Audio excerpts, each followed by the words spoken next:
Você já parou para pensar que Jesus orou por você antes mesmo de você existir? O que é que faz a unidade da igreja ser mais poderosa que qualquer pregação? Se Jesus ainda intercede por nós, por que tantos desanimam na caminhada? São assuntos como esse que nós iremos estudar na nossa 11ª aula desse segundo trimestre de 2025. Essa revista está sendo comentada aí pelo pastor Elienay Cabral, um grande comentarista, e o tema de hoje é a intercessão de Jesus pelos seus discípulos. Já estamos chegando ao finalzinho desse trimestre, faltando apenas ainda mais 2 lições além dessa, e eu tenho certeza que até aqui nós temos sido edificados para a glória do nome do Senhor Jesus. Então, seja bem-vindo ao nosso canal, esse é o canal Renato Bromochenkel, e eu quero convidar você a estar aqui sempre com a gente, sendo edificado, bem informado, recebendo assuntos aqui que vai trazer informação e edificação para a sua vida. Mas antes de tudo, não se esqueça de dar aquele joinha aí, né? Fazer a sua inscrição, ativar o sininho para que você sempre seja informado e notificado de tudo aquilo que a gente postar aqui no nosso canal. E é muito importante também que você coloque aqui um comentáriozinho, uma opinião, né? Comenta com mais alguém, compartilha com outras pessoas, porque só assim a gente vai se fortalecendo aqui no nosso canal e eu tenho certeza que a gente vai sendo edificado para a glória do nome do Senhor Jesus. Então vamos à nossa introdução. E nessa lição de hoje nós vamos estudar sobre João, capítulo 17, sobre a conhecida oração sacerdotal de Jesus. Uma oração maravilhosa, magnífica, em que ele intercede pela vida dos seus discípulos naquele momento que ele já estava caminhando para o Calvário, caminhando para o momento do seu sacrifício. Esse capítulo revela aquele momento em que o filho conversa com o pai, um pouco antes ali da sua prisão e da sua morte. Aquele momento que ele está dialogando com o pai acerca da obra que ele já tinha realizado e ainda que o pai precisava continuar efetivando na vida dos seus discípulos. Trata-se de uma das passagens mais profundas e reverentes das Escrituras. É um momento em que Jesus mergulha na presença do Pai para interceder pela vida daqueles que ele havia resgatado e estava treinando, né, ali naquele colégio apostólico por quase 4 anos ali de ministração. Charles Erdman, ele citando Melanchthon, ele diz assim o seguinte, que nenhuma voz já se ouviu na terra ou no céu com maior arrebatamento, nem mais santa, mais frutífera, mais sublime do que a do próprio Filho de Deus nesta oração. Ele fala que essa oração é de uma profundidade incomparável em qualquer esfera, em qualquer comparação que você possa fazer de alguma oração ou intercessão que possa vir surgir ou possa ter sido feita depois. F.F. Bruce, ele diz que nessa oração o Senhor consagra-se para o sacrifício em que ele é, ao mesmo tempo, o sacerdote como a vítima ou a ovelha que está sendo sacrificada. Então ele é tanto o sacerdote como ele também é o sacrifício em favor dos discípulos e daqueles que creriam através da mensagem que eles iriam pregar e transmitir a todas as outras pessoas. Ainda aqui na introdução, é bom que você separe pelo menos 4 aspectos que acontecem ou está envolvido nesta oração. O primeiro é a circunstância em que esta oração aconteceu. Ela acontece logo após um período de ensinamento de Jesus acerca do Pai. Veja que do capítulo 14 até o 16, Jesus está ensinando os seus discípulos acerca do Pai, revelando o Pai para os seus discípulos. E agora ele está intercedendo pelos discípulos, apresentando os discípulos ao Pai. Depois você vai ver o conteúdo da oração. Então o que essa oração contém? Ela trata-se de uma súplica espiritual. Jesus não menciona os fracassos dos discípulos, muito pelo contrário, ele pede proteção, santificação, unidade e glória para eles. Esse é o conteúdo que envolve. Jesus não vai ao Pai fazer queixa de que algum deles iriam fracassar, ou fracassou, ou cometeu erros, nada. Ele vai apenas pedir ao Pai que proteja, que santifique, que mantenha a unidade deles, para que eles não sejam divididos e para que eles permaneçam glorificados. Depois você tem o contexto, né? O contexto ali tanto do momento em que Jesus está, onde ele está, como também aonde ele iria estar, onde estava envolvendo aquele momento. Então veja que essa oração ocorre ali horas antes da prisão de Jesus, no momento do cenáculo. Ele já havia instituído a ceia, né? Estabelecido a última ceia com os seus discípulos. alertado acerca do próprio Judas e anunciado que os discípulos iriam ser dispersos, né? Eles iriam ser atacados, mas ele estava orando ao Pai para que eles permanecessem unidos naquele momento. E a ênfase que Jesus dá, inclusive William MacDonald, ele citando Marcos Raisford, vai me perdoando aí se o meu inglês não ajuda muito, né? Mas ele destaca que Jesus não pede bens materiais, mas bênçãos espirituais. Ele ora por segurança espiritual, separação do mundo e a salvação eterna dos seus discípulos. É isso que ele está pedindo. E a gente pode resumir aqui que nessa oração nós encontramos a oração do nosso Salvador, que mesmo diante da cruz pensa em interceder por cada um de nós. E isso nos ensina sobre a importância da unidade, da missão e da vida espiritual profunda com Deus. Por mais que a gente possa estar passando aí por momentos difíceis e dificuldades, mas a gente não pode esquecer da nossa missão, do nosso propósito, de qual é a promessa de Deus sobre a nossa vida, qual é o alvo que Deus colocou para que a gente possa alcançar. Se a gente tem foco na missão que Deus nos colocou, jamais a gente vai ficar disperso, alheio a tudo aquilo que o Senhor tem para realizar na nossa vida. Então a gente pode resumir aqui a nível de introdução que as áreas que Jesus consegue abranger na sua oração é salvação, segurança, santidade e unidade. Então vamos ao nosso primeiro ponto dessa lição de hoje para que a gente possa compreender melhor esse assunto que é a oração de Jesus e a sua glorificação.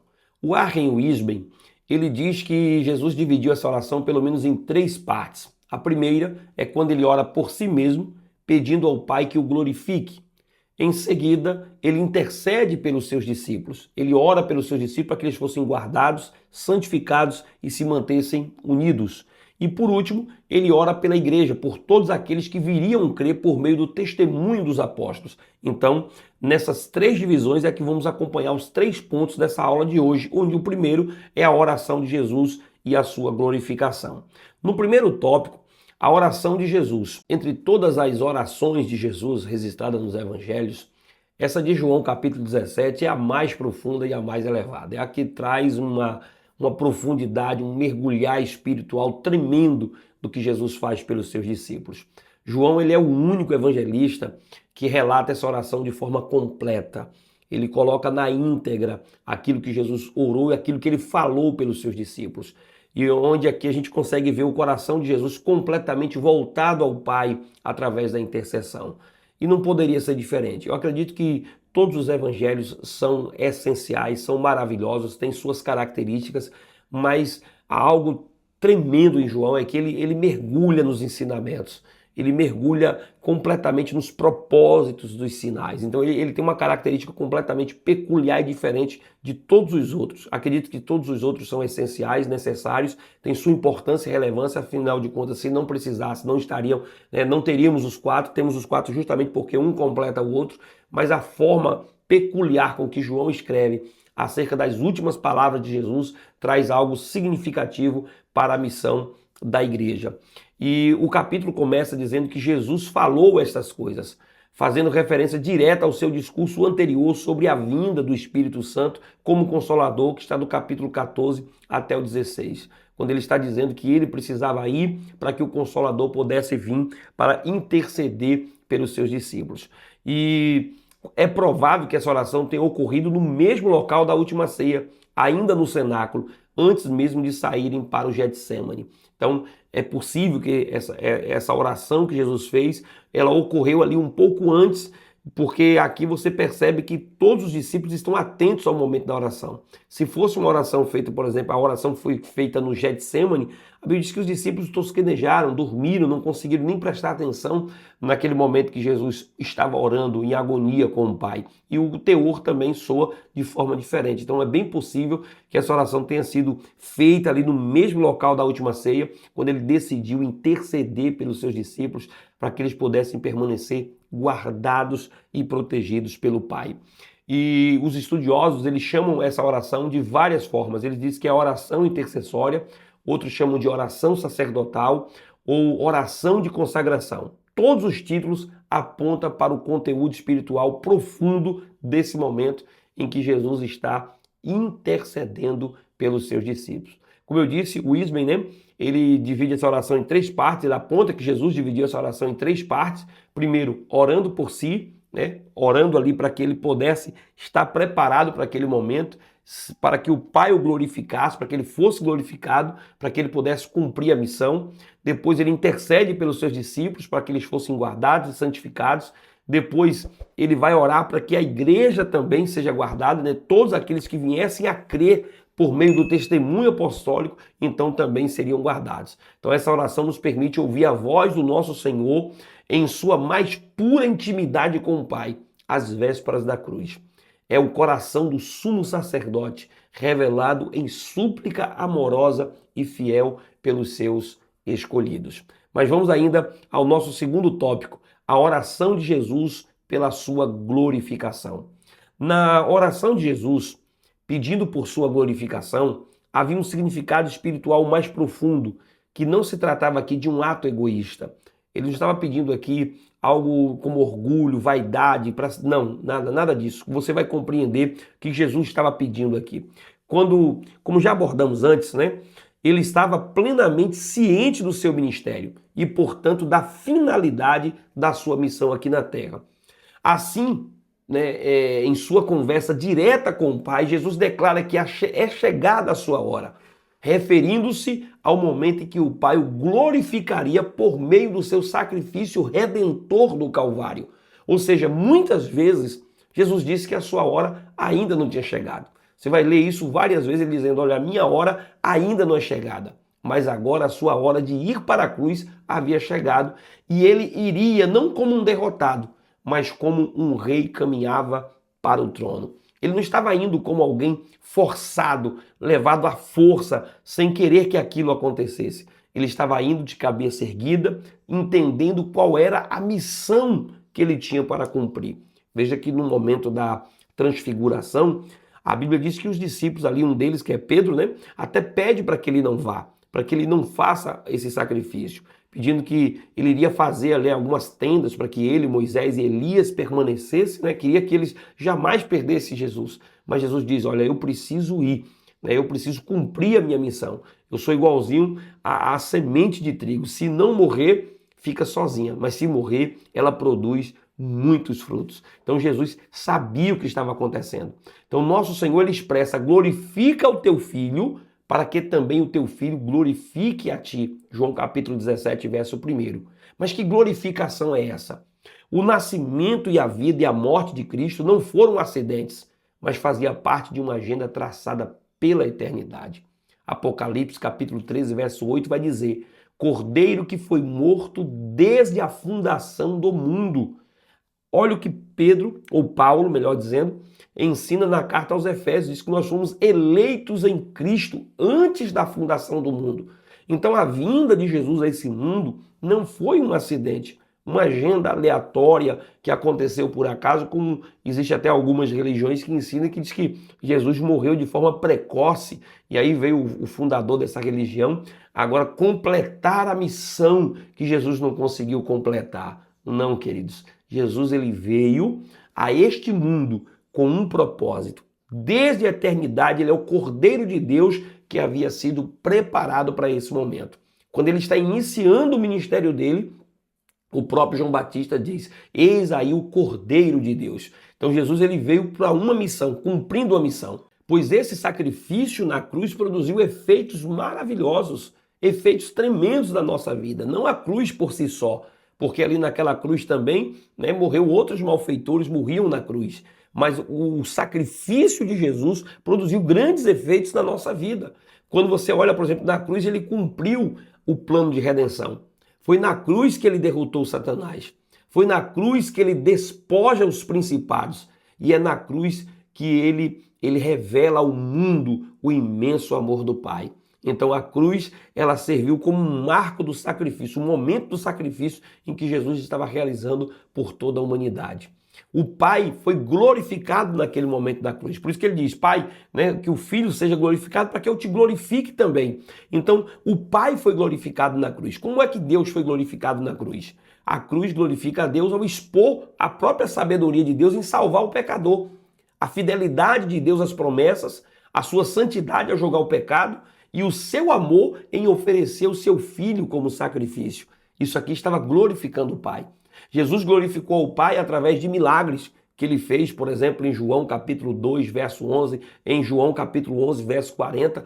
Ele estava dizendo que aqueles milagres que ele estava fazendo era para glorificar o Pai. O Pai foi ainda mais glorificado por meio dos seus sofrimentos e da sua morte, conforme João capítulo 12, verso 23 a 25, e João também capítulo 12, verso 31 e 32. Então aqui vai mostrar que Deus estava sendo glorificado também através da cruz, através desse sacrifício. E como é que o Filho também foi glorificado na cruz?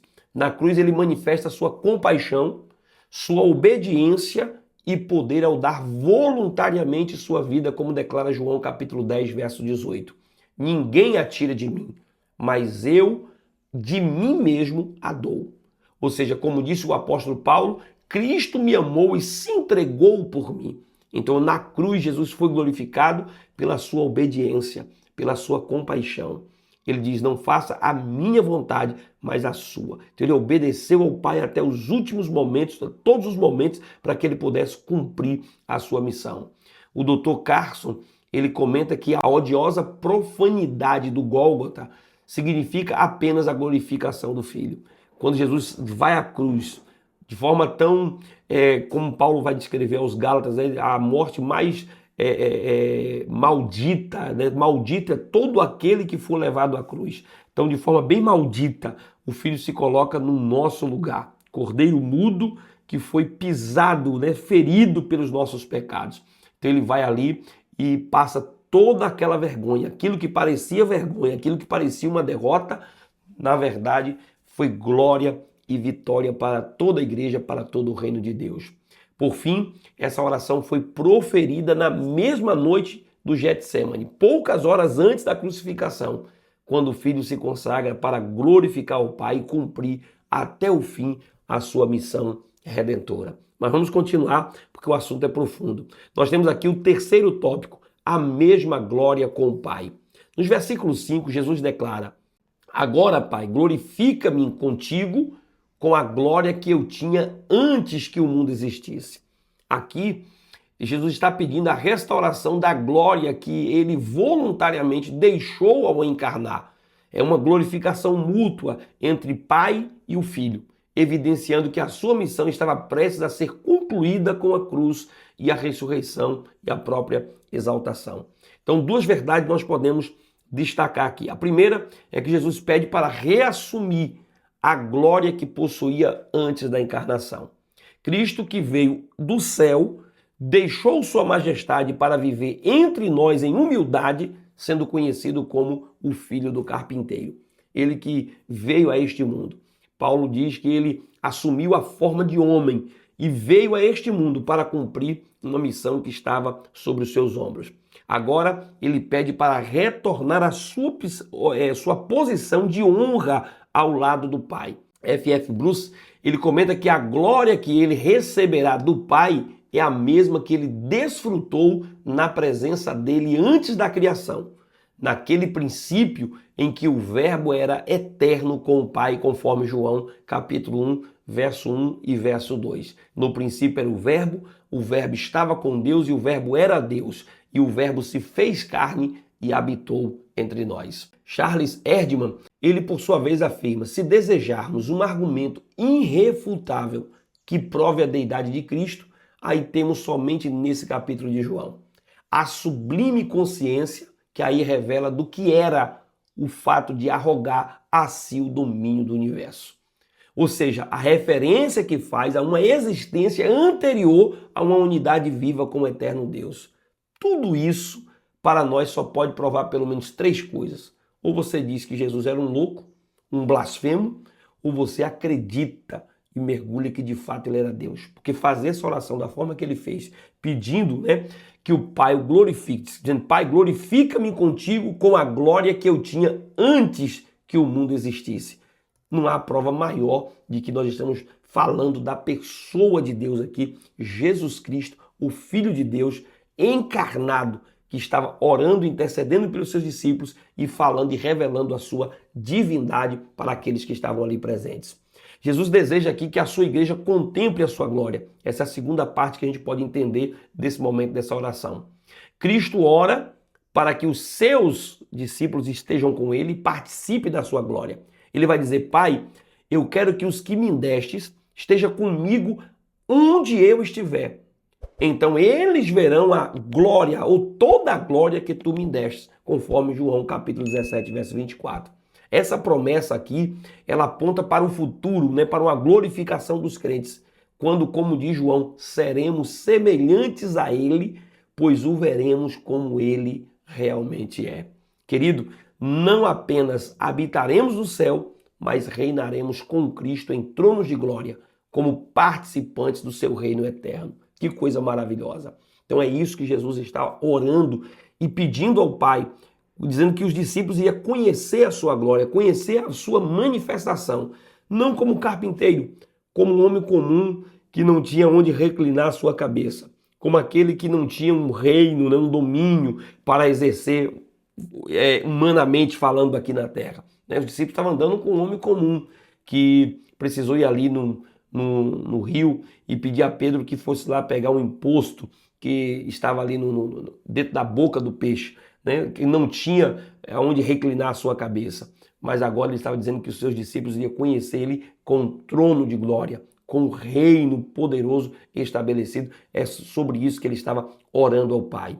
Esse pedido só poderia vir de alguém que é de fato divino. Somente o Filho Eterno que compartilhou a glória com o Pai antes que o mundo existisse, é o que ele fala, poderia fazer tal oração. A sua identidade como um pai é evidenciada ao longo de João capítulo 17. Por isso, é pela fé nesse Cristo glorificado que o pecador arrependido pode receber a vida eterna, que consiste em conhecer a ti, o único Deus verdadeiro, e a Jesus Cristo a quem tu enviastes. Não tem outro caminho, não tem outra alternativa, não tem outro ser que possa fazer por você o que Jesus faz. Paulo, escrevendo para Timóteo, ele diz, olha, ele é o único mediador entre Deus e o homem. E ele diz, Jesus Cristo. Não há outro mediador. Não tem outra pessoa, outro ser que possa interceder por você, que possa criar o acesso, o caminho para que você chegue até Deus, até o Pai. Quem pode fazer isso? Somente Ele, porque Ele é onipotente, onisciente, onipresente. Somente Ele é imutável. Somente Ele tem os atributos e a característica de dizer como era antes que existisse o mundo. Somente Ele, por essa capacidade, por quem Ele é, que de fato pode interceder por mim e interceder por você. Se você quer um dia alcançar a Cristo, você que está me ouvindo agora ainda não alcançou, a oportunidade é essa, de se entregar a Cristo e conhecer Ele como o único Filho de Deus, capaz de salvar o homem dos seus pecados e da sua iniquidade. Mas vamos um pouco mais adiante. Quero resumir esse ponto dizendo que a oração de Jesus demonstra o seu desejo em glorificar o Pai e reafirmar a glória que compartilha com Ele desde toda a eternidade. O nosso segundo ponto fala sobre a oração de Jesus pelos seus discípulos. No primeiro tópico, nós vamos falar sobre a intercessão pela proteção dos discípulos. Nos versículos 4 até o versículo de número 8, com exceção aqui do versículo 5, que já foi abordado, Jesus ora como quem presta contas ao Pai de tudo que ele realizou no seu ministério terreno. Então Jesus está aqui orando como quem está dizendo, Pai, eu estou aqui apresentando resultados, apresentando o serviço do que eu fiz, do que eu já realizei, prestando conta. Ele fala como alguém que concluiu a missão que lhe foi confiada. A salvação, portanto, ela não é um esforço humano para alcançar os céus, mas uma iniciativa divina que desceu do céu à terra. Então a salvação, ela não é a iniciativa do homem indo aos céus, é a iniciativa dos céus vindo até a terra, dos Deus se manifestando para criar o acesso do homem até os céus. Por exemplo, a Torre de Babel é uma iniciativa do homem, né? Ele tentando construir uma torre que ele pudesse atingir aos céus. Ali, de certa forma, era uma salvação humana para se salvar de um possível dilúvio que podia acontecer, mas retrata muito bem isso. É o homem tomando a iniciativa de construir uma torre que criasse acesso até os céus. Mas a salvação é diferente. A salvação é um plano redentor de Deus de enviar o seu Filho Jesus Cristo. Não é por mérito humano, não é por capacidade humana, é Deus tomando a iniciativa de criar o acesso. Jesus diz, eu sou o caminho, né, a verdade e a vida. E ninguém vai ao Pai senão por Ele. Então não tem como, não tem outra alternativa, não tem outro jeito de você alcançar os céus. O Filho veio cumprir a vontade do Pai, realizando plenamente a obra da redenção.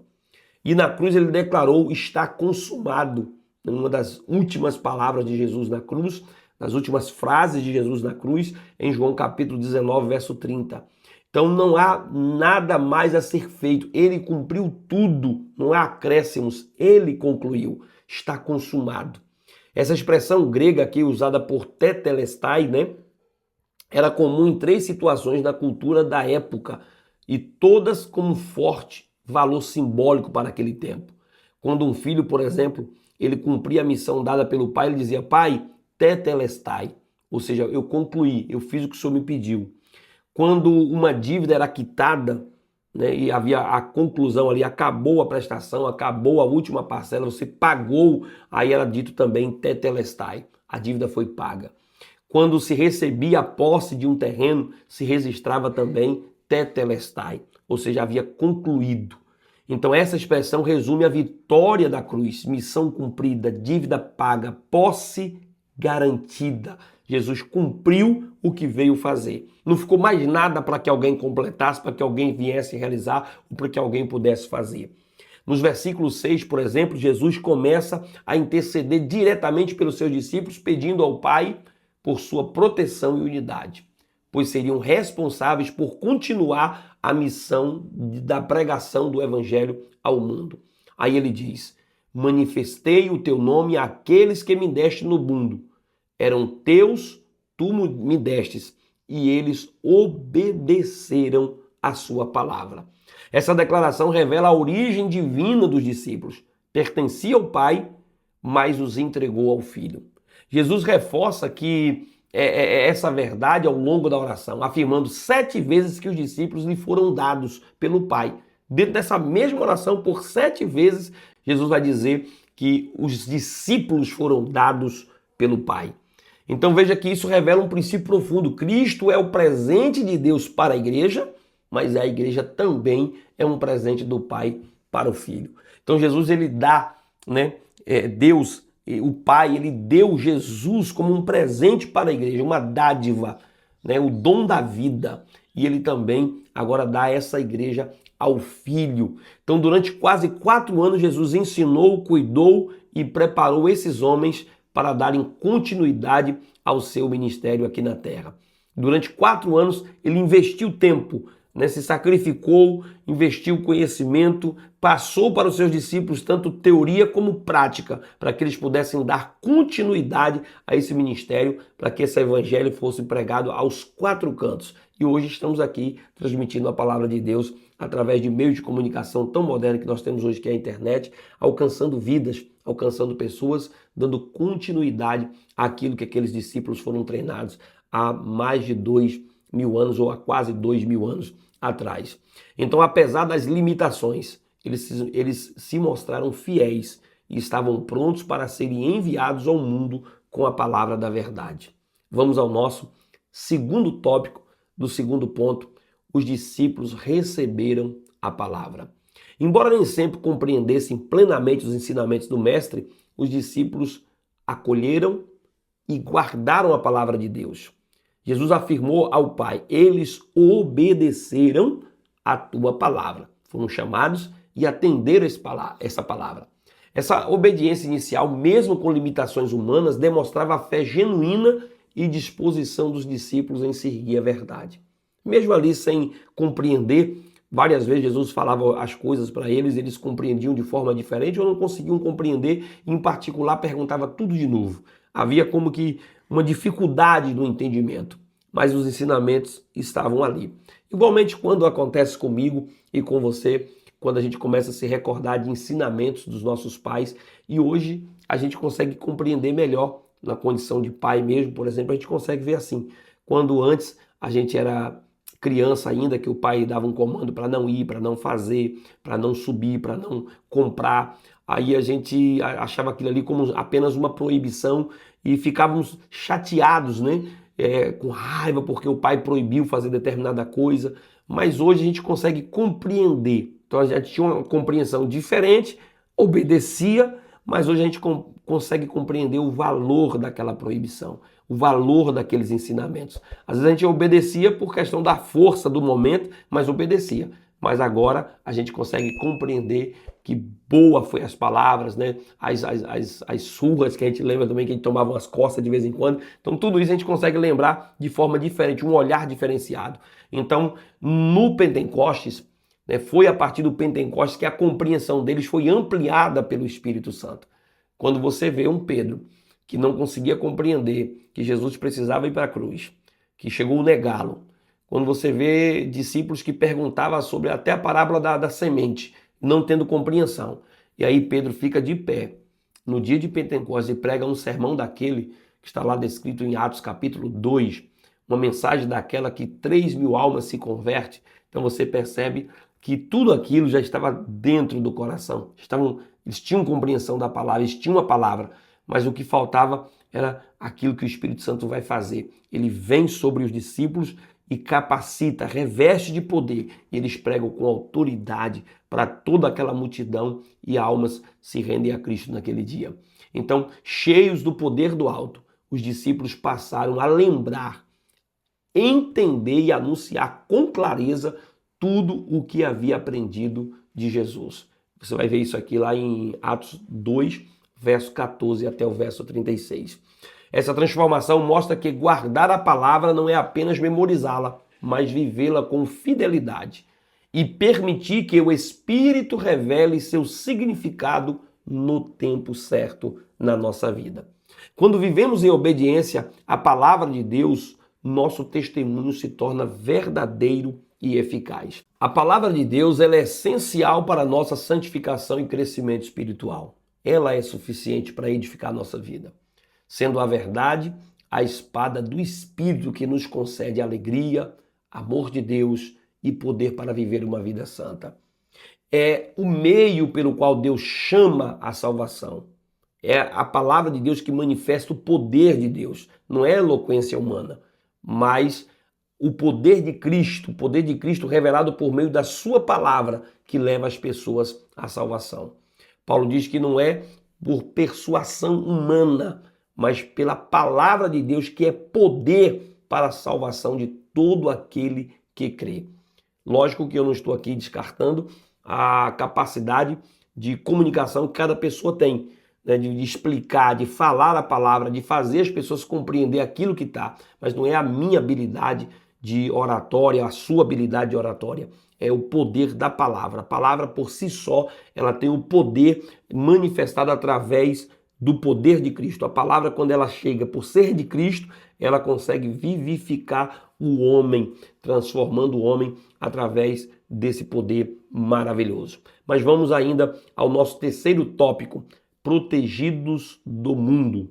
Jesus declarou: dei-lhes a tua palavra e o mundo os odiou, porque eles não pertencem ao mundo, assim como eu também não pertenço. Veja que Jesus vai usar aqui a palavra mundo. E nesse contexto, o termo mundo, ele não está se referindo ao universo criado, ao globo Terra, né, ao planeta Terra.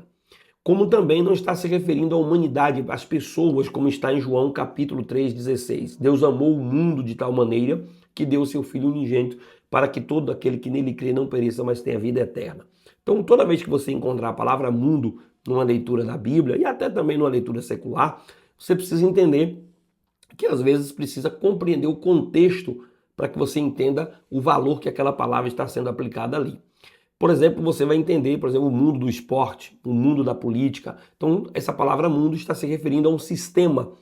E esse sistema que Jesus está se referindo aqui, que o mundo odiou e vocês não pertencem a esse mundo, então, como eu também não pertenço, então ele está se referindo aqui ao sistema corrompido, espiritual, moralmente contrário a Deus, que está sob a influência de Satanás. Efésios capítulo 2, verso 2 diz assim: naquele tempo vocês seguiam os maus caminhos deste mundo e fazia a vontade daquele que governa os poderes espirituais do espaço. Efésios capítulo 2, verso de número 2. Então você observa que aqui se trata do mundo não como um universo, não um mundo como pessoas. Quando Deus diz não ameis o mundo e nem o que no mundo há, porque quem ama o mundo, o amor do Pai não está nele. Quem é amigo do mundo constitui-se inimigo de Deus. Então aqui está falando do mundo como sistema corrompido, como algo maligno que está governado pelos poderes destas trevas, pelos poderes das trevas.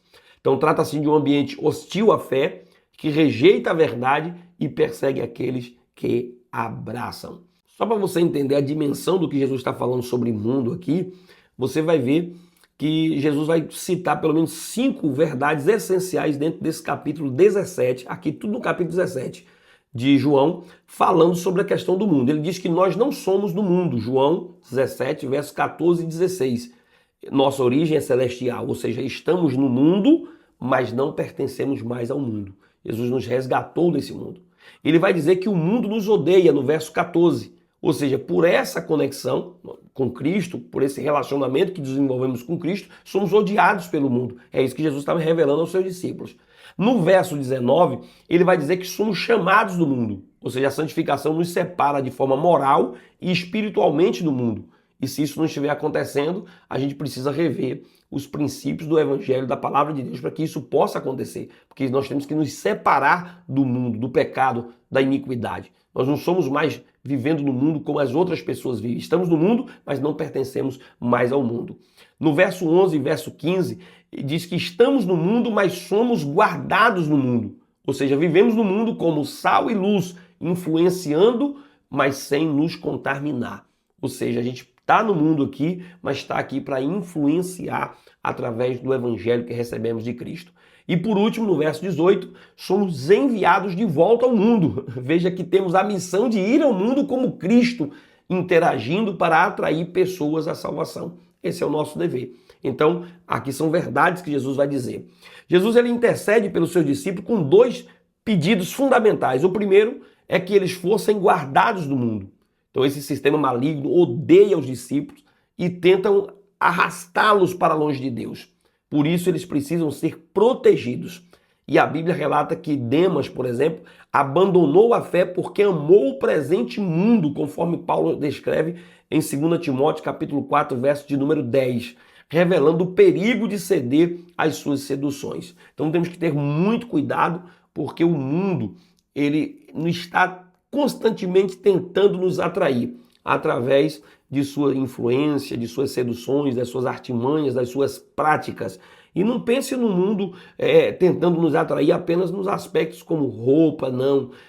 Na nossa linguagem, na nossa forma de pensar, de agir, de se relacionar com o próximo, né, de proceder com as pessoas. Então tudo isso é a forma seduzente que o mundo tem de atrair as pessoas. Mas Jesus ora também para que Deus nos protegesse do maligno, para que sejam guardados do maligno. Jesus orou, não peço que os tire do mundo, mas que os proteja do maligno. Porque o maligno, ele vai usar o mundo e as coisas que existem no mundo, no sistema, para nos atrair para o pecado, para nos tirar da presença de Deus.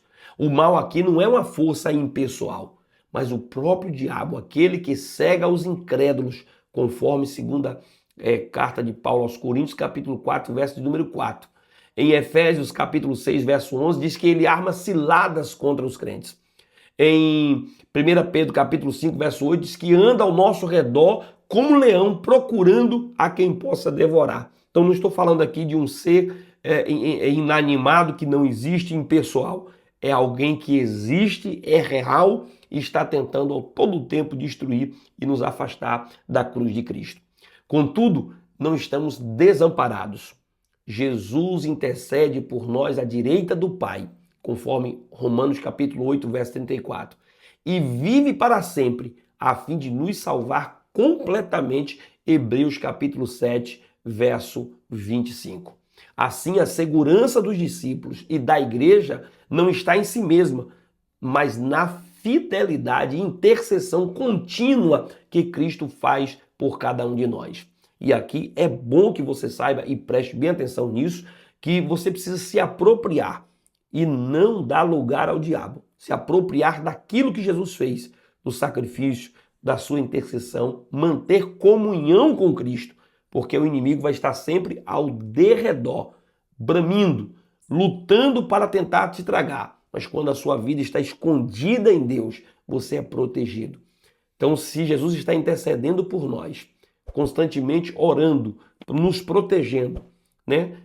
Nos guardando através da sua palavra, a gente precisa estar ali.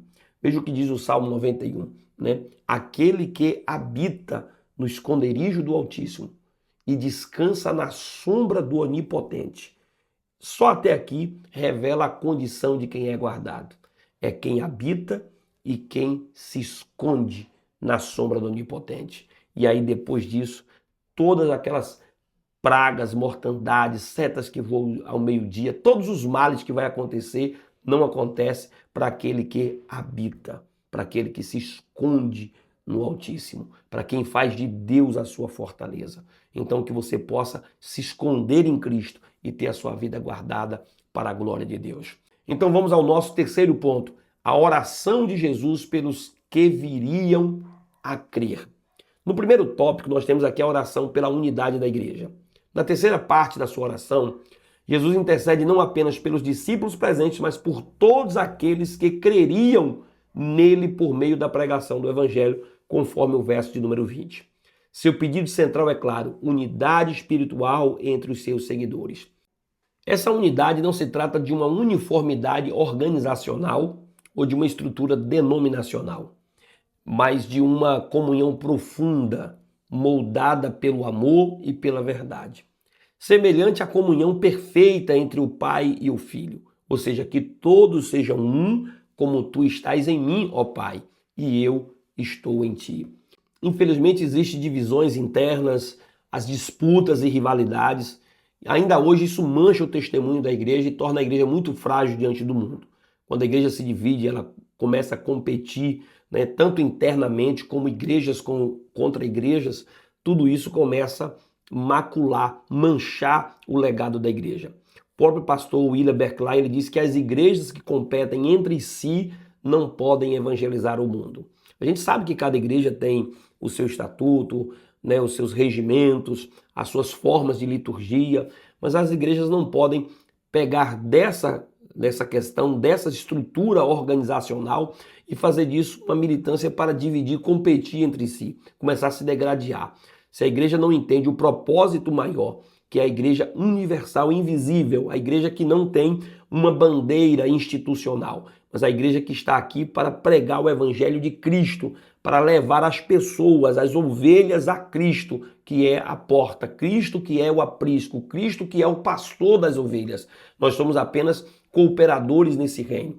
Quando entendemos a nossa missão, quando entendemos o nosso propósito, quando entendemos quem somos, então fica tudo mais fácil para fazer a obra de Cristo. E Jesus está orando aqui, não é por um ecumenismo artificial, não estou falando disso, né? Que sacrifica a verdade em nome da paz ilusória. Não há unidade fora da verdade, conforme Efésios capítulo 4, de 1 a 6. Então, se não a verdade não está sendo pregada e hoje em algum lugar você prega a verdade, então essa verdade de certa forma vai incomodar qualquer instituição que não esteja pregando a verdade. Não estou falando disso. A verdade ela tem que ser pregada, mas a gente não pode viver de ataques uma instituição a outra, uma denominação a outra. Ele intercede por uma união baseada na fé comum, no amor mútuo, no compromisso com a verdade do Evangelho. O William Hendricks, ele observa que Jesus não está pedindo que em algum dia todas as denominações se tornem uma única e grande denominação. Ele pede que os discípulos permaneçam sempre unidos em amor e em defesa da verdade. Até porque, naquele período, naquele tempo, nem havia denominações. O Thomas Brooks, ele completa com muita sabedoria quando ele diz assim: a discórdia e a divisão não condiz com cristãos algum. Não causa espanto, por exemplo, lobos importunarem as ovelhas, atacarem ovelhas. Mas uma ovelha afligir a outra é contrário à natureza e isso é abominável.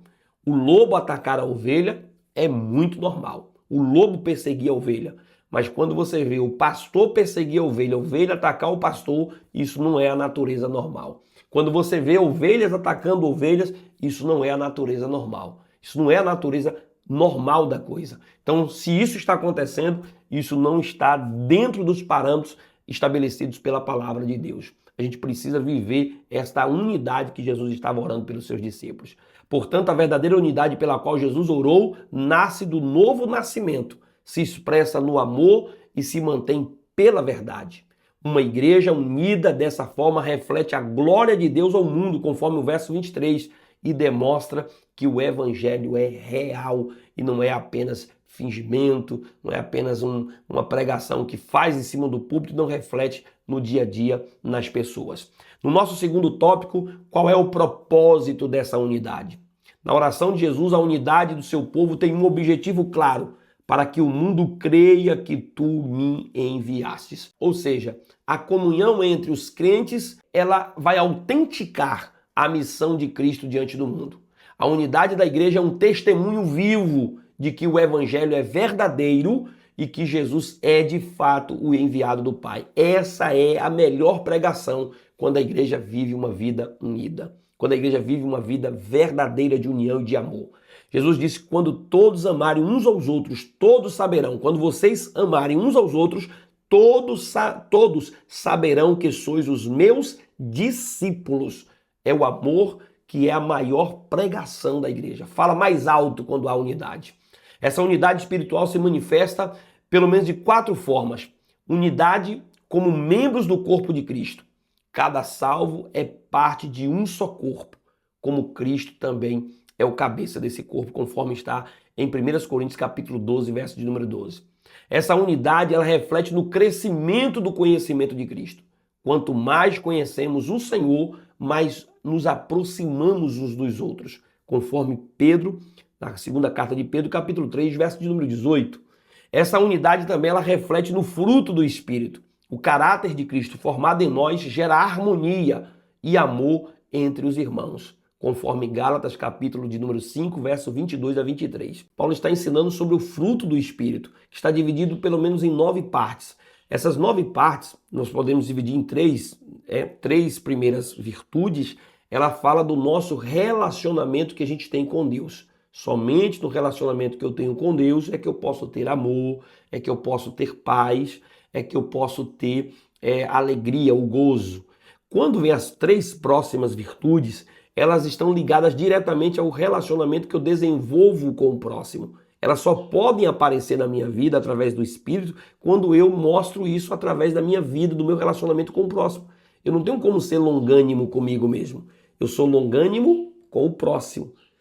Como é que eu vou ser benigno, né? Como é que eu vou ser paciente? Eu só vou conseguir ser se eu me desenvolver com o próximo, se eu me relacionar com pessoas. Então, na medida que eu me relaciono com pessoas, é que eu demonstro esse fruto do Espírito. As 3 últimas vai falar de relacionamento consigo mesmo. Quando o Espírito Santo está habitando em mim, eu consigo controlar essas virtudes também na minha vida. E a unidade na glória futura, ou seja, seremos plenamente unidos na eternidade como filhos de Deus, conforme o próprio Jesus disse no verso 22. Por que a igreja deve buscar essa unidade? A palavra de Deus vai nos apresentar algumas razões. Primeiro, porque é uma ordem direta de Jesus.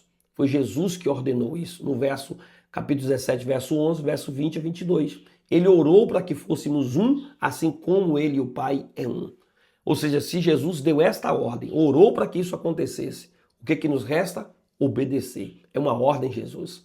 Segundo, porque nossa origem espiritual é comum. Ou seja, todos nascemos no mesmo espírito e a desunião contradiz a nossa natureza em Cristo.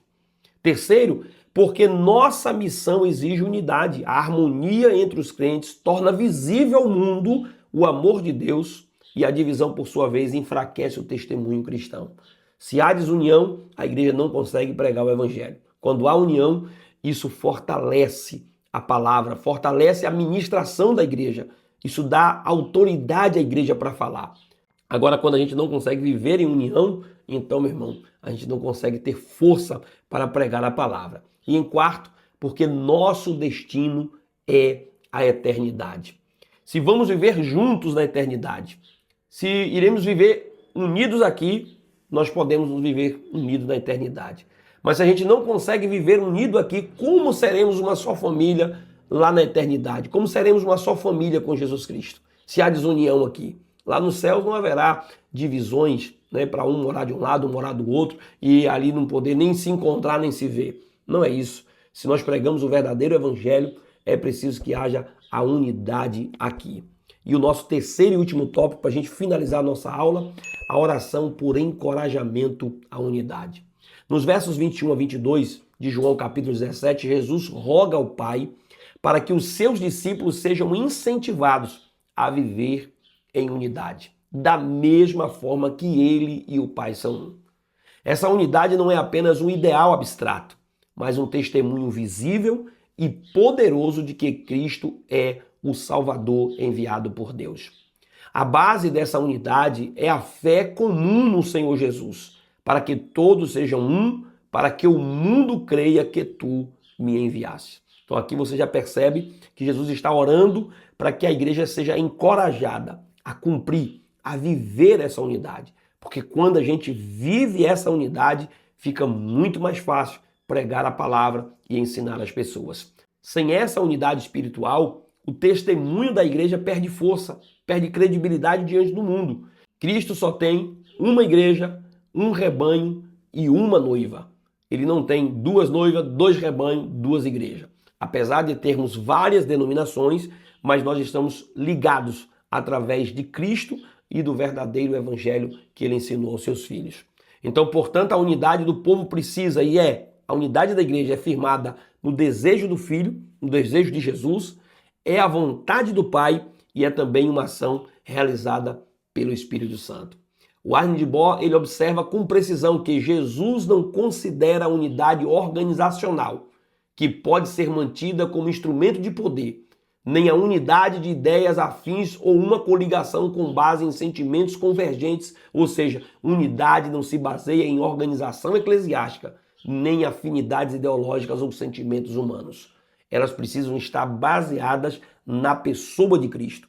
Não é unidade por poder, apenas para ter poder, para ter controle. É unidade fundamentada na causa de Cristo. Cristo é a base da nossa unidade, é o fundamento da igreja.